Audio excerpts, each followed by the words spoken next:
Look back to your childhood. Imagine you as a child first learning to play a new game. Remember how excited you were? That is your brain using up all its resources to learn something faster and better.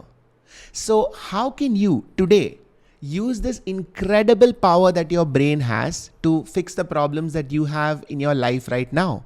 How can you learn to gamify your life? That is what I'm going to teach you today in this video. Let's learn how to gamify your brain. Step 1 is to choose your goal. What are you even playing for? Now, I love playing video games, and one of my favorite competitive video games is FIFA, before they had the whole EA fiasco. Now, when I'm playing FIFA, the objective of the game is very clear: to score more goals than my opponent, to score as many goals as I can, and to win the game. If I shoot wide of the goal, or even if I hit the post, that doesn't count, even if the shot was great. The ball has to go into the goal. Your prefrontal cortex needs clarity. When it is trying to solve a problem, it needs to know exactly what the limits of that problem are. That is the only way it can calculate a solution. Only when it knows by how much margin it has succeeded or missed can it improve upon itself and learn better. So having a clear outcome is important. So for example, if I want to arrange these blocks in a line, I would want to know what is the target. Should I arrange it within 5 minutes, within 30 seconds? And how high should I arrange it? Having a clear goal is what makes something a game as opposed to a vague dream. So for example, if I want to say get fit, getting fit is vague, but doing 10 push-ups in 30 seconds, that's what makes it a game. But what if the game is too hard? That brings me to my next point: grade your difficulty. When you start off playing a shooter game like Valorant, you are usually matched with someone else at your skill level. Similarly, in chess.com, when you start playing, you'll be matched against people who are in your range of ELO score. This is to ensure that you have a fair chance of winning. So in chess, if I have an ELO of 1200 and I am playing against somebody who's rated 2000, I am not going to win often, which is why I will play against people who are around 1100 to 1300. And the more I win, the higher my ELO goes, and I will be paired with people at a higher skill level. This is what it means to play at your level. In the brain, there is an area called as the basal ganglia.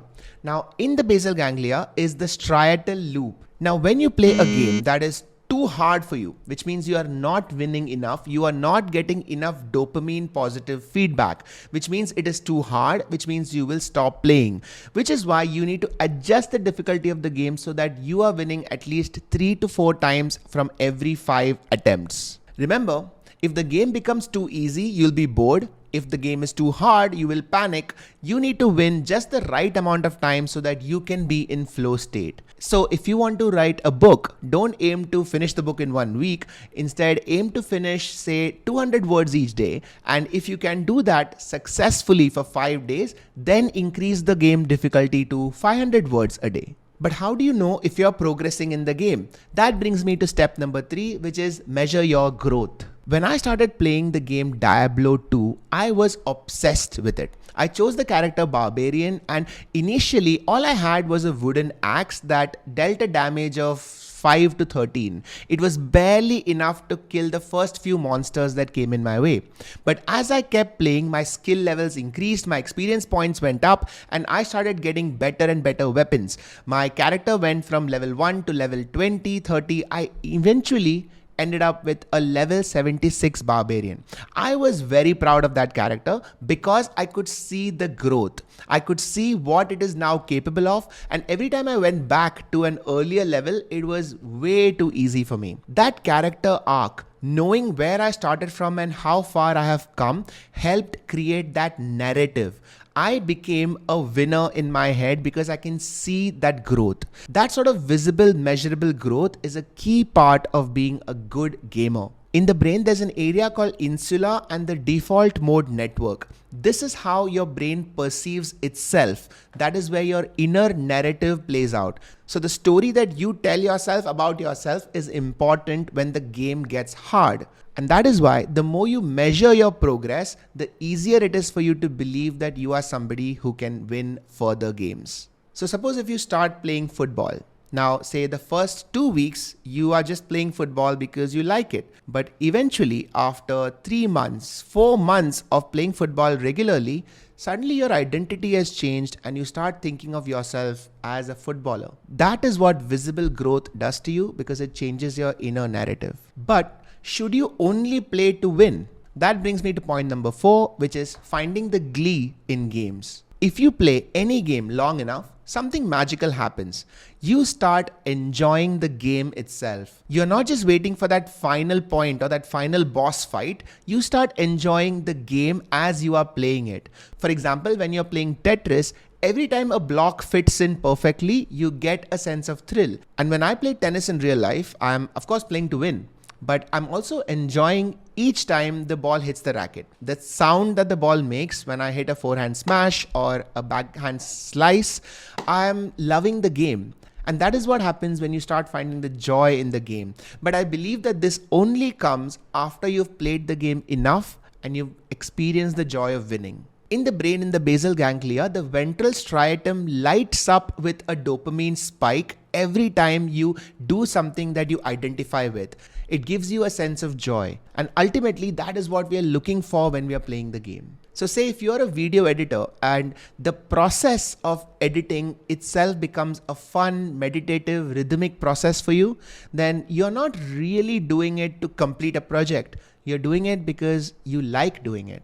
It's because of who you are. And finally, you can't really talk of games without talking of the ultimate glory, which is beating that final boss and the celebration that happens after it. When you play Elden Ring, you die 10, 15, 30, 50 times before killing that one boss. You've memorized all the moves, you've changed your gear, and finally, after countless attempts, you have succeeded in what you've been trying to do. Raiden wins. Flawless victory. Of course, you'll feel that sense of achievement, that sense of glory, and it should be celebrated. You throw down your controller, you may even cry a little bit, and that is what games are all about. In the brain, when you celebrate an achievement, it reinforces the importance of what you've done. It's your brain saying, yes, that pain was worth it. What you have achieved is worth all the pain that you've put into it. Now let's go. Let's go for the next goal. And that feeling is precious. That is how gamifying something helps you keep going, finding that next frontier to cross. So if you've achieved something, don't just tick it off a to-do list. Tell people, celebrate, put it up on social media. It is your achievement to share.